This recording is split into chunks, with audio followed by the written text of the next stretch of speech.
जब अधर्म अपनी सीमाएं तोड़ने लगता है, जब पाप इतना बढ़ जाता है कि स्वयं सृष्टि कराह उठती है, तब जन्म लेती है वह शक्ति जिसे संसार मां काली के नाम से जानता है। एक समय ऐसा आया जब धरती पर अन्याय का अंधकार गहराने लगा। देवता मौन हो गए और मनुष्य भय से कांपने लगे। हर दिशा में अराजकता थी, हर मन में अंधकार। तभी आकाश फट पड़ा, समय थम गया और उसी क्षण प्रकट हुई मां काली, महाकाल की अर्धांगिनी, समय की अधिष्ठात्री।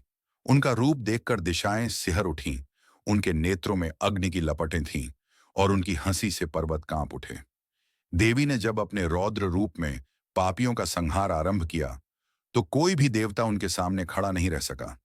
एक के बाद एक असुर उनके चरणों में समा गए, लेकिन जैसे जैसे विनाश आगे बढ़ा, देवी का क्रोध और भी प्रचंड होता गया।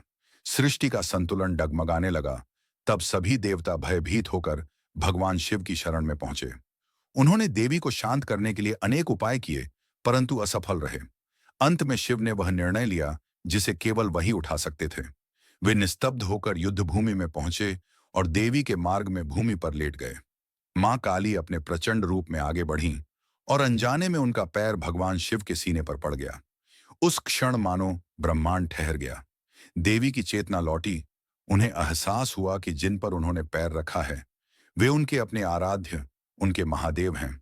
उसी पल उनका क्रोध गल गया, उनकी आंखों से करुणा बह निकली और अपराध बोध में उनकी जिह्वा बाहर आ गई। यह वही क्षण था जब विनाश मातृत्व में बदल गया, जब क्रोध ने करुणा का रूप लिया। मां काली का यह संदेश आज भी उतना ही सत्य है। जब जीवन में अंधकार छा जाए, जब भीतर का संतुलन डगमगाने लगे, तब भीतर की काली शक्ति को जगाना आवश्यक है। लेकिन उसका उद्देश्य विनाश नहीं, परिवर्तन है। मां काली हमें सिखाती हैं कि अंधकार से डरना नहीं चाहिए, क्योंकि उसी अंधकार से प्रकाश का जन्म होता है। कहते हैं भोलेनाथ को पाने के लिए हजारों साधनाएं करनी पड़ती हैं, लेकिन एक ऐसा गुप्त मंत्र है जिसे अगर सच्चे मन से जपा जाए तो महादेव स्वयं प्रसन्न होकर दर्शन देते हैं। एक साधक ने रात के तीसरे पहर में यह मंत्र जपा, ओम त्र्यंबकम यजामहे सुगंधिम पुष्टिवर्धनम। जैसे ही 108 बार जप पूरा हुआ, वातावरण में डमरू की ध्वनि गूंजी और सामने प्रकट हुए भोलेनाथ। उन्होंने मुस्कुराकर कहा, वत्स, जिसने मुझे सच्चे भाव से पुकारा, उसे मैं कभी खाली हाथ नहीं लौटाता।